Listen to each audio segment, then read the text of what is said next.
کتاب کل ایک شوریدہ خواب گاہ نبی پہ رو رو کے کہہ رہا تھا کہ مصر و ہندوستان کے مسلم بنائے ملت مٹا رہے ہیں۔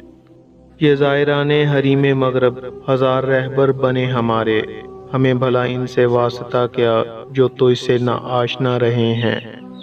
غضب ہیں یہ مرشدان خود بھی، خدا تیری قوم کو بچائے، بگاڑ کر تیرے مسلموں کو یہ اپنی عزت بنا رہے ہیں۔ سنے گا اقبال کون ان کو یہ انجمن ہی بدل گئی ہے، نئے زمانے میں آپ ہم کو پرانی باتیں سنا رہے ہیں۔